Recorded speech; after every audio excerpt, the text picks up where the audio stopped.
Om Asato Ma Satgamaya Tamaso Ma Jyotirgamaya Mrityurma Amritangamaya.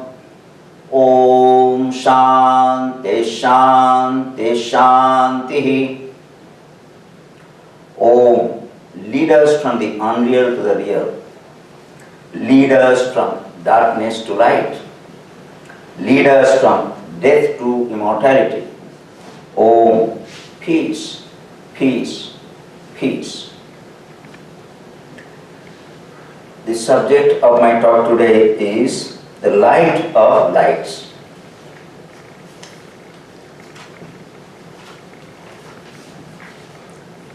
In our Sunday prayer, just before this service, we pray, lead us from darkness to light. So it is a prayer that we need light, and also we are in some sort of darkness also. So to tell the story of the darkness, I had some experience of darkness very recently. We had been to a cave. Probably some of you know that what is called that cave, which is known as Mourning Cave.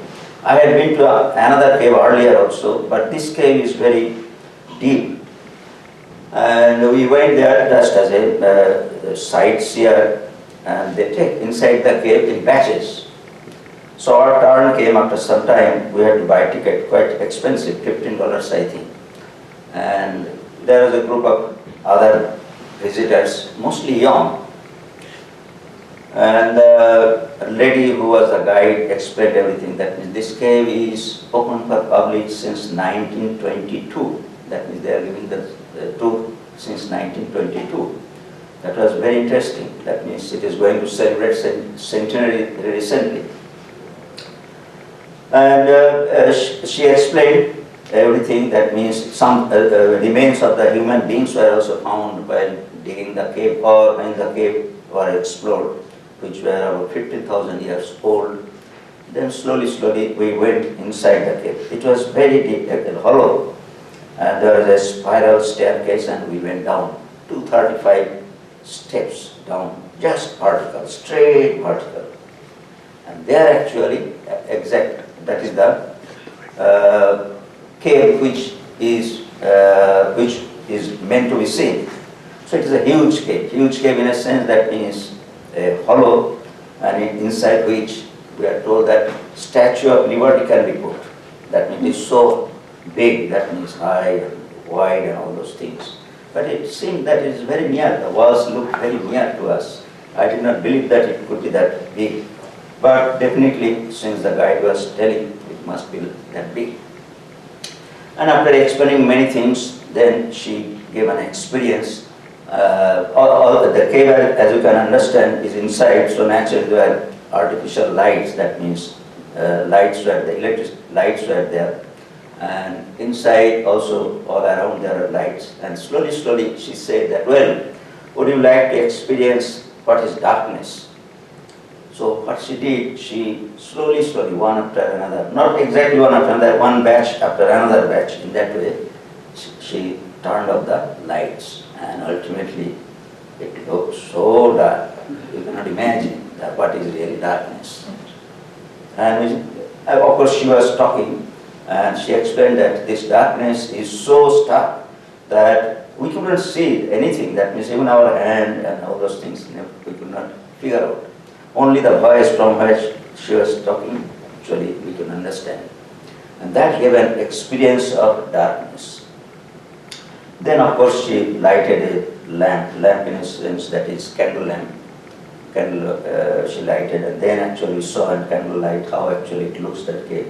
And slowly again, one after another in batches, actually she lighted all the, what is called, electric bulbs. And then it became normal. So the experience of darkness is really so stark. It may be so intense. I believe I have never experienced that type of darkness anywhere. I have been to caves and such other places, but that type of solid dark, pitch dark, or whatever may be called, there may be other epithets or adjectives for the darkness that is intense. So we need light, that is the point. And this light has been metaphorically said in many ways. So coming to the light, actually you see the light bulbs are there. It is, nowadays light bulbs are very important. Important in a sense that you want to save electricity. And that electric bill also you need to bring down. So it started with, in ancient times light started with lamp. That means one, what is called, where are the pictures? Just take candlelight, and in those days candlelight was not, at the beginning probably the oil lamp was there at the beginning. Probably that lamp used to be burned through some oily substances like fat of animals or something. Then came these candles. Then slowly our Thomas Alva Edison discovered this electric bulb. Of course in between petroleum, that means kerosene lamp also is there. Then Edison actually first invented the bulb. And that bulb actually lasted for a long time, filament bulb. And we have the picture of filament bulb, you know. That is the enter? Oh, right. Arrow. Right. Yes, this is the bulb that Edison. And I had the opportunity of going to one of the laboratories of Edison, which is in Florida. And there are many equipments and all those things through which he did the researches and all those things are there. And I believe there is a very huge size filament bulb that is also stored there. So the point is that this bulb actually consumed a lot of electricity. And slowly it came very recently, that means fluorescent CFL bulb as it is called. And then afterwards now we have into LED bulb. And we are trying to change all of us to LED because that consumes minimum amount of electricity. Now coming to the, we have to change electric bulbs, so naturally, you know, electric bulbs, changing of electric bulbs itself is a topic. There are many, as you can understand, that though we know how to change the electric bulb, it requires some help. That means a single person sometimes cannot change, but sometimes can do. But it depends on how is the person, that means who is actually changing the bulb. And probably you do not know the most amount of jokes are invented on the electric bulb. That means you find in the what is called when you go to Wikipedia. I would like to share a few with you.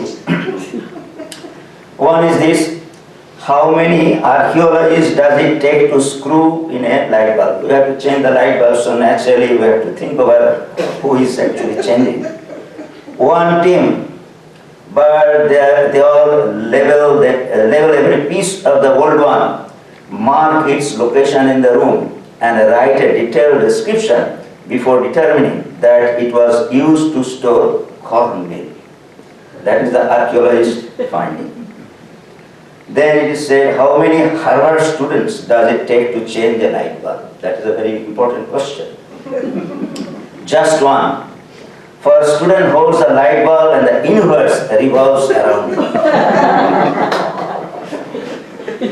Then another one. How many Apple vice presidents does it take to change a light bulb? That is a proprietary information. Answer is available from Apple on payment of license fee. Then some other common stories like this. How many chiropractors does it take to change a light bulb? Only one, but it takes 6 visits. Then how many mystery writers does it take to change a light bulb? 2. One to screw it most of the way in, and the other to give it a surprise twist in the end. So in this way you will find immense amount of what is called this jokes, if you call it light bulb jokes, are available. And in fact there are books which has been research books, that means that expresses the person's personality. That is the best way. That means it throws light, it Light bulb throws light on us, but these jokes actually throws light on the what is called the profession, person, or the person from the characteristic of this person. In that way, actually, they are formulated. In fact, always it is churning out. That means this what is called these changing bulb jokes are continuously coming. That means there is no end of this type of changing of light bulb jokes. That is the point. Now coming to a serious thing, you know, in our Upanishad, there are stories about the dialogues, and there is one beautiful dialogue between one sage and one king. The king was a knower of Brahman, we can say. That means he was a Rajarshi, that means he was a king among, at the same time, philosopher. And he had a dialogue with another sage who was a king among the sages. So it is like that. So the name of the king was, the ruler king was that Janaka. And the name of the sage was just like what is called like a king, his name was Yagnavalkya. The point is that these two persons are very important, and that dialogue is also very famous. Famous means to understand the philosophies of spirituality.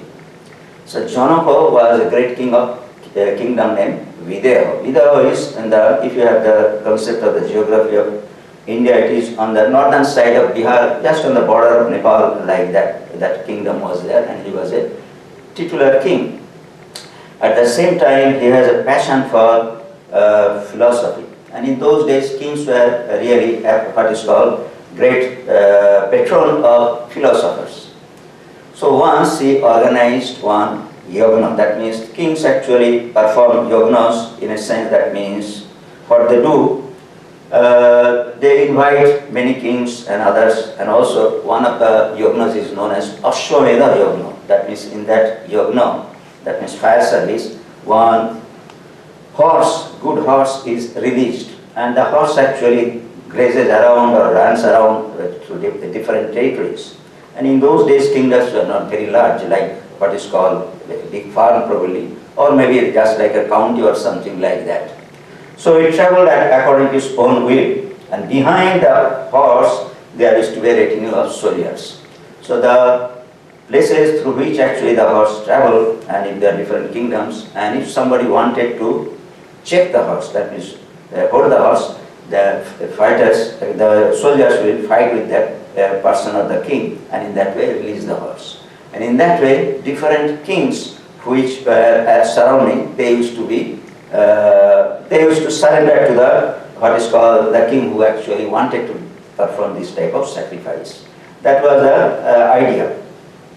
So this king Janaka actually performed this Ashwamedha yagna, and on that occasion, as a what is called as a intellectual activity, he arranged a symposium to know about Brahman. That means it is a continuous subject, because there is no end of deliberation about that ultimate reality, what is ultimate reality, and all those things.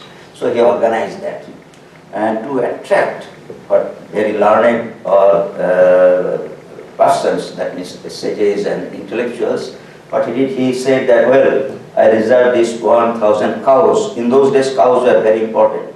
And not only that, to make it more attractive, he put a garland of gold coins around the horns. And in that way, 1,000 cows, and they were all decorated with these gold coins, were reserved for them. He said the person who is the best interpreter of this will get this. That means I shall give this as a prize to that person who will prove or who will actually establish himself the greatest scholar on this subject. So in that way, the sages were there, that means all the philosophers were there, and each one is looking at their feet, because nobody can really, it is not really good to claim answer that I am the greatest in that way. So they thought that things will start, and then when your deliberation will start, king will decide who is the greatest. In that way, things were going on. And suddenly, one person, his name was Yagnavalkya. So he stood up and said that, sir, I am saying that I know what you are saying. And not only that, he had the audacity of asking his disciple, calling his disciples, he said that, well, you take away all these cows in my home. And in that way he ordered him, and all the cows were taken away. So everybody was exasperated. That means how this person has that audacity to talk like that in the presence of such learned persons. Then actually that sage Yagnavalkya started talking. That means, yes, I know and I can prove it, and if you want to challenge me, I am ready to accept that challenge. So in that way he started his dialogue. So the dialogue is like this. Yagnavalkya called on Emperor of Vidya. He himself said, I will not say anything. That means there are occasions when they had met, and ultimately the King Janaka said that, well, I don't want to ask you anything, but this is a question that has been put, so you please stop. So Yagnavalkya, then ultimately the king initiated the talk. He said, Yagnavalkya, what serves as light for a man? So that question came to the sage Yagnavalkya. Then Yagnavalkya said, the light of the sun, O emperor, for with the sun as light he sits, goes out, works and returns. So in that way, the light of the sun actually lights everything, and in that way people work and do everything. Just so Yagnavalkya, that means the king, appreciated that. Then the king put another question. When the sun has set, Yagnavalkya, what serves as light for a man? The moon serves as his light, for with the moon as light he sees, goes out, works and returns. So that in the night you can know there is some light. Stars are there, of course the moon is most prominent, so in moonlight actually you can do many work. So then king understood, accepted that. Just so Yagnavalkya, he said. Then when the sun has set and the moon has set, Yagnavalkya, what serves as light for a man? Fire serves as his light, for with fire as light he sits, goes out, works and returns. So that is also possible. Fire means light, that means it has got heat as well as light. So in that way, if somebody has a torch, so in that way actually he can go out and do work. So just so Yagnavalkya, again the king said. Then he continued, when the sun has set, Yagnavalkya, and the moon has set, and the fire has gone out, what serves as light for a man? Speech, sound serves as his light. For with speech as light he sits, goes out, works and returns. Sound, you know, that means sound can give the direction. That means if you hear a sound in darkness, actually you can figure out that that person is there or that sound is coming from there. In that way, directions can be figured out. So actually sound is also a sort of light to us. So speech serves as his light, for his speech as light he sits, goes out, works and returns. Speech means sound in general. Therefore, your majesty, when one cannot see even one's own hand, yet when a sound is uttered, one can go there. Just so this Yagnavalkya said the king. Now, when the sun has set, Yagnavalkya, and the moon has set, and the fire has gone out, and speech has stopped, who serves as light for a man? Then Yagnavalkya replied, the self indeed is his light, for with the self as light he sits, goes out and works and returns. That is the answer that he gave. Now, what is this self? That is the question. Which is the self? So Yagnavalkya replied, this Purusha, that means the individual, which is identified with intellect, that means with the mind, and he is in the midst of organs, the self, indulgent light within the heart, that means in intellect, assuming the likeness of the intellect. It wanders between the two worlds, it thinks as it were and moves as it were, being identified with dreams. It transcends this waking world, which represents the forms of death, that means ignorance and its effects. This is a tough answer. The samambanam is like this, that means when you cannot see anything, if you close your eyes, Actually, you can imagine something that also requires seeing something. If you want to see something, but say the retreat area, so you can, closing your eyes also you can see, in a sense, that means inside the mind. So who actually is seeing that? Because there is some light inside, that is why we can see. That is pointing out. So in waking state, actually we see through the eyes, but when we close our eyes or when we are in dreaming, we are actually seeing the sceneries and all those things through that light. And in that way, actually, that light actually works inside ourselves. Then continuing, he says, the person, the individual saying when he is born, that is to say, when he assumes a body, is joined with evils, and when he dies, as it were, leaves the body, he discards those evils. So in that way, self actually is there, but it takes the form of a body, mind and body, and with the help of the mind and body, actually, he sees everything. Actually, the conversation went on in this way. The samambana of this conversation, as I am saying, is that without the light of self, which is within ourselves, which actually is in what is called in dream state or in the dreamless sleep state, and also in the waking state, it is not possible to see anything. That means that light actually is the light which is within ourselves. That is the light of the lights. That is one way of saying for every individual that is existing, and in that way this sage actually established that this light is the eternal light which is burning within ourselves, and ultimately that is the light with the help of which actually we are perceiving all the things of this world. Now there is another connotation of the light of lights that you will find in the Bible. In the Bible, in the what is called Gospel of John, there is a line. The true light that gives light to everyone was coming into the world. That means in this way it has been said, or let me see in a better way, because these lines have been interpreted and translated in different ways. One is, that was the true light which lighted every man that cometh into the world. So this is the significance of Jesus Christ. In the context of Jesus Christ, John is saying that he came and he brought light to the world. And that is really one way of seeing how actually light is important to us. Without that light, actually we shall be in darkness. That is the point. I shall read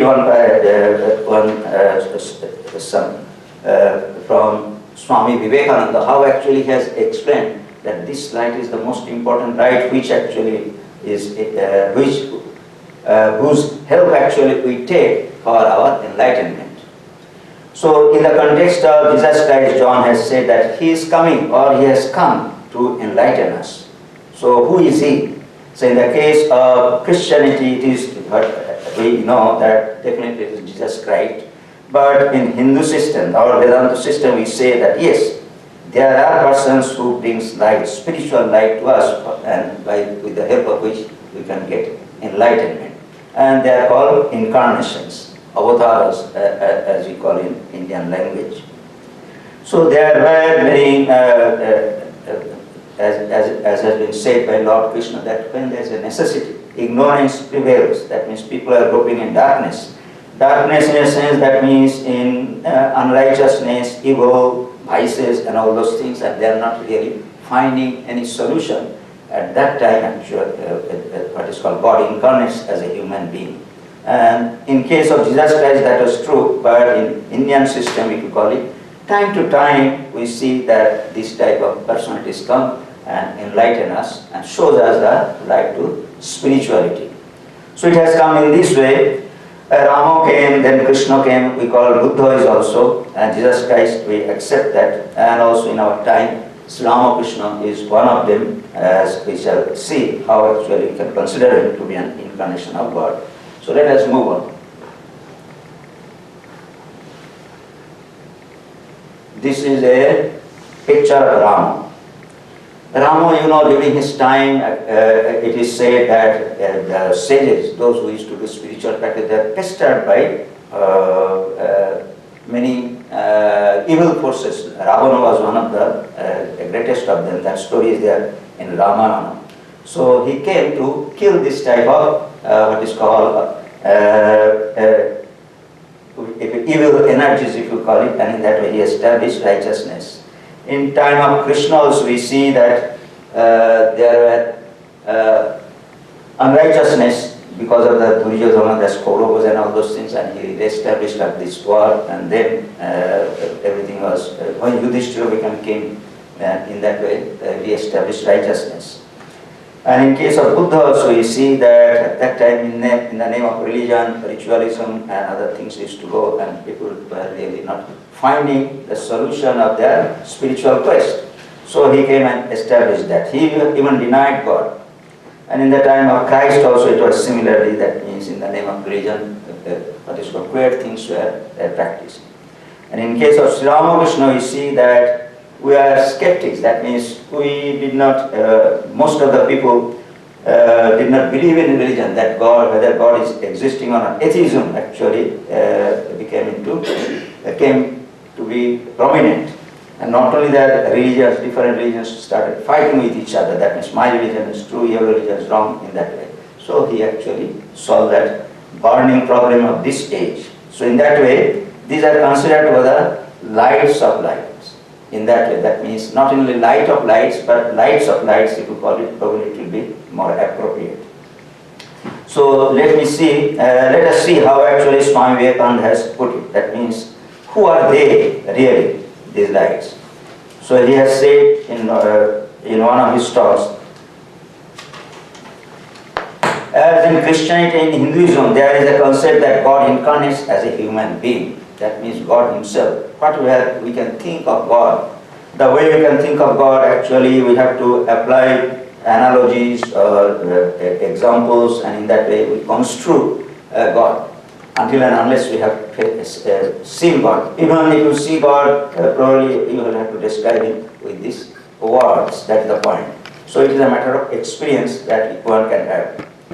So as in Christianity, in Hinduism, there is a concept that God is incarnate as a human being. Jesus Christ is God incarnate. He became fully human with flesh and blood at the same time, maintained his spiritual status as God. That all incarnations have got these qualities. That means they are human beings. That means they eat and they what is called sleep and all that activities that human beings do, they do. But they are very conscious. That means they are always conscious about their divinity. That is that they are different. That means we think that probably we are somebody's father, mother, brother, and in that or different positions that we have in the society, that we think ourselves. But these persons think that they are God in themselves in that way. He had two distinct nature, human and divine. He said, believe me, that means Jesus, from the point of view of Jesus Christ, I am saying, believe me when I say that I am in the Father and the Father is in me. In Hinduism it has been said that whenever there is a decline in righteousness and increase in unrighteousness, God takes birth as a human being to destroy the evil and re-establish law and order. That Jesus, our Krishna has always has said in the Bhagavad Gita. God incarnated as a human being many times and has given assurance that if there is a necessity, he will be born again. That is the greatest assurance that is there from what is called those who have incarnated as human, when God incarnates as a human being. God takes a human form, so it is difficult to recognize him. But those who are spiritual by nature, they can discover him by his grace. This is very important. That means when he walks within ourselves, it is very difficult to figure out that he is God. In case of Rama, everybody thought he was the son of Dasharatha, a very good son, very good what is called king and all those things.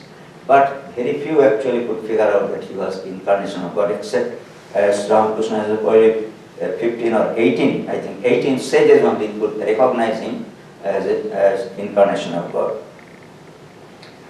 For ordinary people like us, we can talk about principles, Swami Vivekananda is saying. This is adapted from Swami Vivekananda. We can think of theories, but when it comes to actions, through a person, then only we can understand a principle convincingly. God, that means, if we say Godhood, if we call some qualities are there in God, So how to really figure out them? That means how to know them.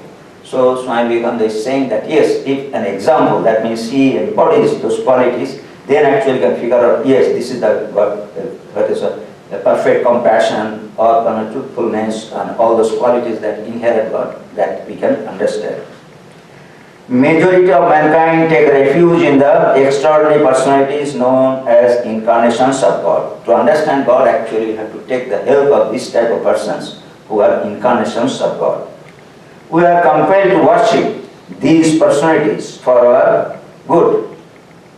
When we say, quote, Lord, show us the Father, the reply comes, quote, he that hath seen me has seen the Father. Father means God. Show. If somebody goes to a person and says that, show me God, if a person is there, a spiritual person. So he says that, yes, you have seen me and you have seen God.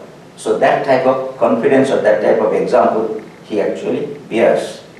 Most of us cannot imagine anything other than God is a human being. We can only see Him in and through humanity. God is an omnipresent principle everywhere, but our constitution is such that at present we can see Him, feel Him only in and through a human God. That is our limitations actually compels us to see God through an incarnation. That is the point.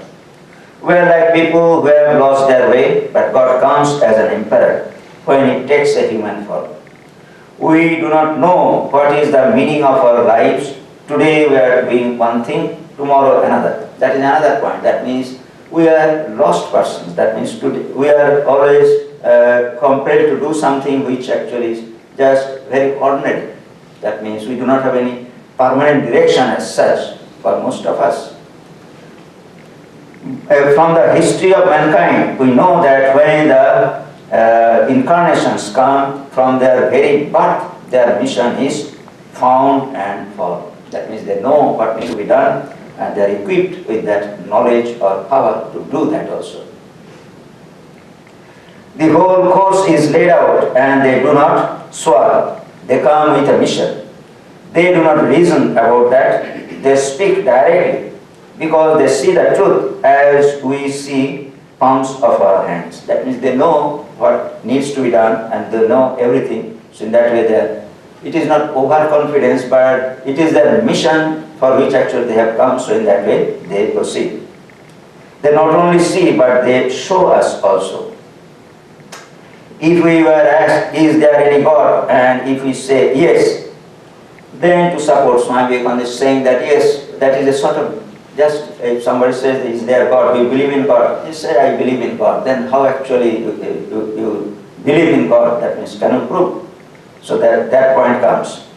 Then to support our grounds, we have to exercise all our powers of reasoning to prove it.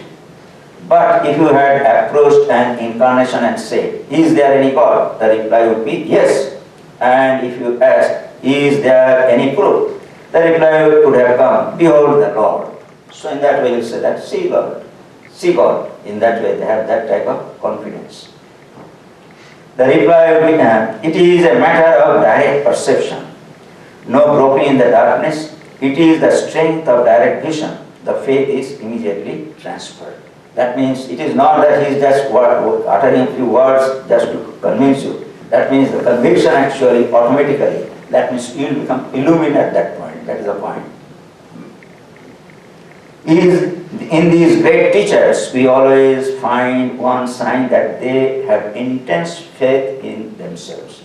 These 7 persons or 8 persons, Swami Vivekananda has said in one place, the world is nothing but what is called, if you call who are the greatest leaders of this world, only these 7 or 8 persons. That means whole humanity is actually following those persons, knowingly or unknowingly.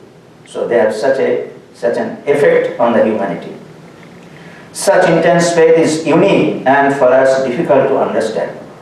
Again, when they speak, the world is bound to listen. Each word is direct.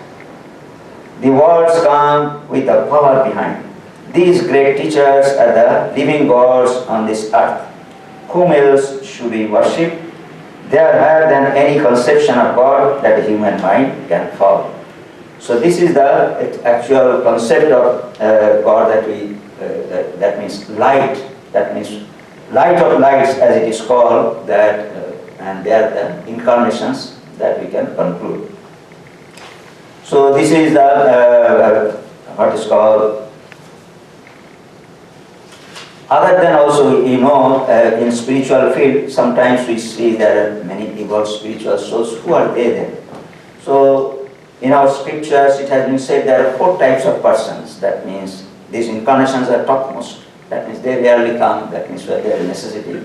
Swami Prapannananda said probably every 1,000 years you'll find such a person. That is also very rare, because according to necessity we cannot really figure out when and how and they will come. So it is a matter of their own, what is called, their own will, you can say. But with them we see that some people come who actually are almost like them. But still they are not as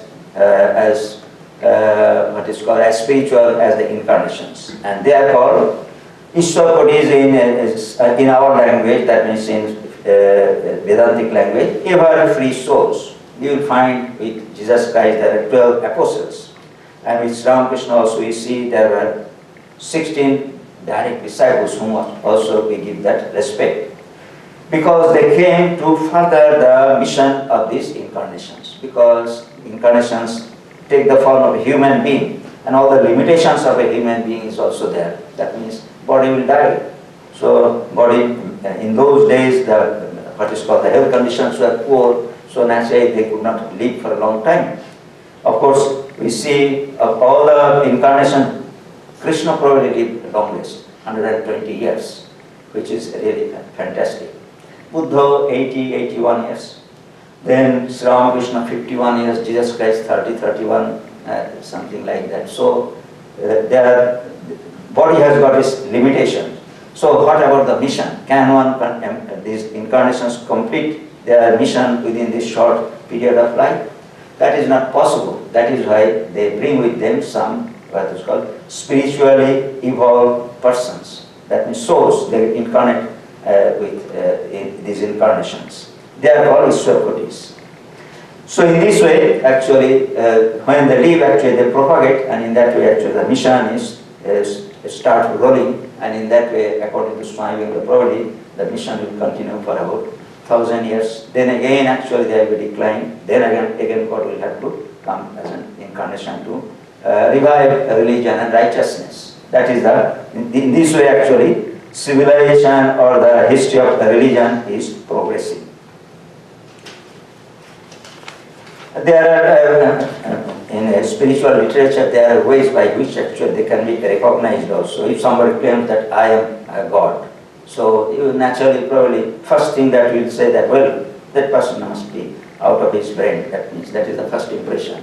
But they claim, that means when incarnations come, as I said, if you want to see God, you see, you have already seen. And that actually convinces that person or the persons that yes, beyond that actually there is no concept of God. In that way it will happen. So these are the aspects that are there in the light of lights, that is the point. Now I would like to conclude my talk with a small poem. It is a song actually by Rabindranath Tagore. Tagore, was a contemporary of Swami Vivekananda, and they lived or they are born within the walking distance. That is a very strange coincidence. Swami Vivekananda was born in 1863, and Tagore was born in 1861. And in that way, they were, and their houses were, that means they used to go to each other's house, that is in the same locality, within a walking distance. But they became world famous in their own field, that is the point. Swami Vivekananda became in the spiritual field, and poet Tagore actually is considered to be Vishwakavi, that means world poet. It is a very light time that one should read Tagore.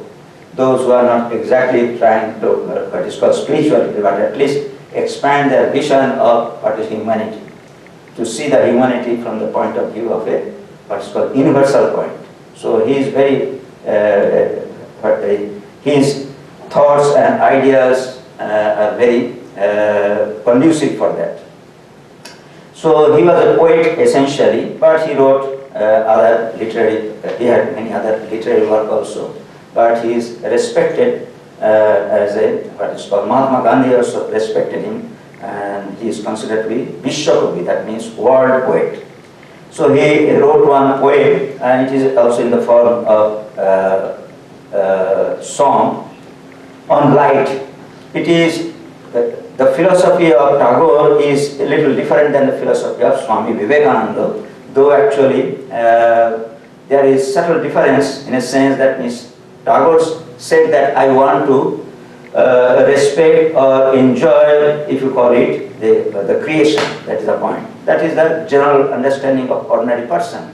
That means whatever is there, I want to respect this thing. At the same time, I want to enjoy my life the best possible way, not from the point of the enjoyment of senses, but from the point of view of spirituality. But Swami Vivekananda was a monk, so naturally he had to renounce and have the highest realization, and that was the goal of human life. That is another. So Tagore said, my path is not a path of renunciation, that is certain.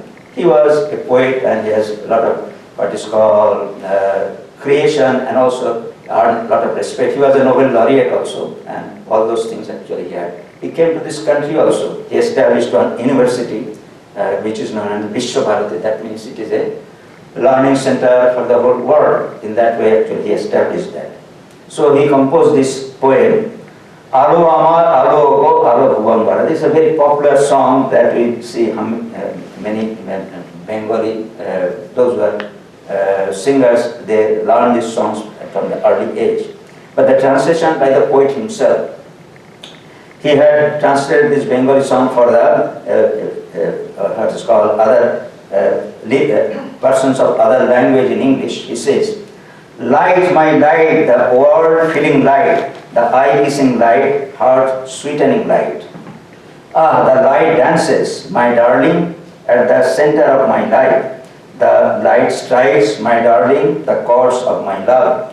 The sky opens, the wind runs wide, laughter passes over the earth. So adoration, you can say ode to light, that probably will be the appropriate caption for this poem. The butterflies spread their sails on the sea of light. Lilies and jasmines surge up on the crest of the waves of light. The light is shattered into gold on every cloud, my darling, and it scatters gems in profusion. Mirth spreads from leaf to leaf, my darling, and gladness without measure. The heavens river has drowned its banks, and the flood of joy is abroad. So this is a beautiful poem that Tagore composed as an adoration of